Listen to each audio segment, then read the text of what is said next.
Bien, vous laissez une province orpheline de vous. Gouverneur non achevé, gouverneur arrêté à cause de l'état de siège.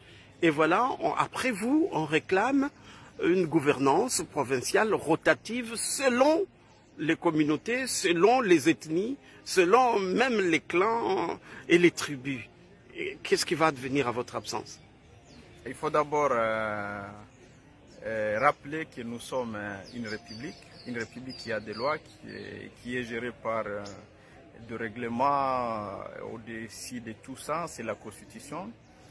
Les comptes que nous avons, moi je les souligne, nous avons encore déjà parmi la classe politique qui pense que la gouvernance du pays doit être des convenances. Nous avions tous adhéré à la philosophie de notre constitution. Nous avions d'ailleurs, à l'est de la République démocratique du Congo, nous avions voté massivement cette constitution. Je ne suis pas étonné à suivre l'honorable prince, parce qu'en fait, j'ai travaillé au Nord Kivu, je l'ai vu comme membre de la société civile, je l'ai vu comme député provincial. Il est toujours aux antipodes des idées qui peuvent construire une nation. Je connais ses actions comme acteur de la société civile. Pendant que tout le monde pouvait parler pour les intérêts de la République dans des réunions internationales sur les minéraux en République démocratique du Congo, il était toujours contre les options de la République. En fait, aujourd'hui, je crois que nous avons une constitution qui donne la liberté à tout Congolais de se porter candidat partout où il veut. Je serai convaincu des arguments de Kiangi si dans la loi on demande qu'il y a une catégorie de personnes qui peuvent postuler comme gouverneur. Il peut se porter candidat. Moi, j'étais candidat gouverneur. Je vis l'honorable presse faire la campagne des candidats sénateurs. Je connais, en 2006, j'étais là comme député provincial. Je connais des sénateurs qui ont été élus massivement, qui ont eu le score le plus historique en province du Nord Kivu, sans en avoir un seul membre de sa communauté sociologique. Pour vous dire que c'est un fond de débat, je comprends, il vient d'une élection, il pensait vraiment drainer plus de monde à Walikale. Malheureusement, la politique, elle est ce qu'elle est, il n'a pas compris qu'il faut toujours rester logique avec sa propre conscience.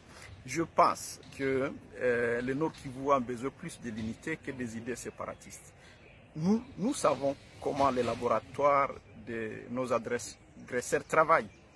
Il y a des gens qui cherchent ce qu'ils appellent des zones d'influence. Et ces idées-là, ce ne sont pas des idées gratuites. Je ne prête pas des intentions à mon frère, ami, honorable Kiangi, mais je pense qu'il est en train de véhiculer des idées des laboratoires bien qu'aussi ailleurs, parce qu'en fait, l'unité des enfants du Nord Kivu fait peur à plusieurs personnes, fait peur à ceux qui nous agressent. Et je souhaite que mon ami puisse revenir à la raison, qu'il est juriste comme moi, qu'il lise la Constitution. Ne lui empêche pas d'être candidat. Il peut se porter candidat aux élections qui devront être organisées dans cette province. Nous pensons le plus vite possible parce que nous devons travailler pour que les enfants de la population de Massissi et de Rutshuru puissent aussi recouvrir leur droit de voter et participer à l'élection du gouverneur. S'il sera candidat, il pourrait convaincre certaines personnes pour le voter. S'il le voter, nous le soutiendrons comme enfant du Nord Kivu. La problématique pour lui, je crois, il lit très mal la Constitution. J'ai vu des sénateurs qui ont eu 12 voix, 13 voix contre ceux qui sont sociologiquement majoritaires. Alors, si on pouvait extrapoler sa logique sur l'Assemblée de province, donc à Kinshasa, pour élire un gouverneur ici, il faut comptabiliser les communes ici à Kinshasa. Si c'est pareil pour le Sud Kivu, si c'est pareil, et d'ailleurs, cette compétition elle est à l'interne. Il faut souligner ce qu'il a dit, la représentativité, mais cette question est résolue par la Constitution et la loi même sur la décentralisation. Magloire Paloukou, vous êtes du Nord Kivu, citez-moi un seul gouvernement du Nord Kivu à partir de 2006 jusqu'à l'avènement de l'état de siège, un territoire qui était exclu dans la composition du gouvernement. Et tous les 6 territoires étaient représentés. C'est ce qu'a dit la loi, et je pense que les sentiments exprimés par mon frère, ami, honorable Kiangi, je le mets dans le cadre de la gestion de la préélection, la pression de l'échec. Et je crois qu'il pourrait encore revenir sur la raison.